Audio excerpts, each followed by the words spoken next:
आप देखिए आज बहुत ज़्यादा बारिश हो रहा है उड़ीसा संबलपुर में। बहुत ज़्यादा, बहुत झमझम झमझम बारिश हो रहा है।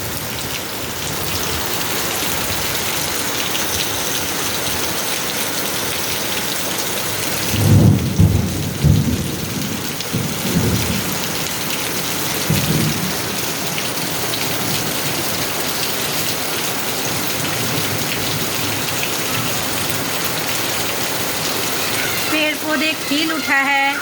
और देखिए बच्चे सब नहा रहे हैं, कितना कुछ अच्छा लग रहा है। तो देखो हेलो, देखिए बहुत झमझमाझम बारिश हो रहा है और बच्चे बारिश में भीग रहे हैं।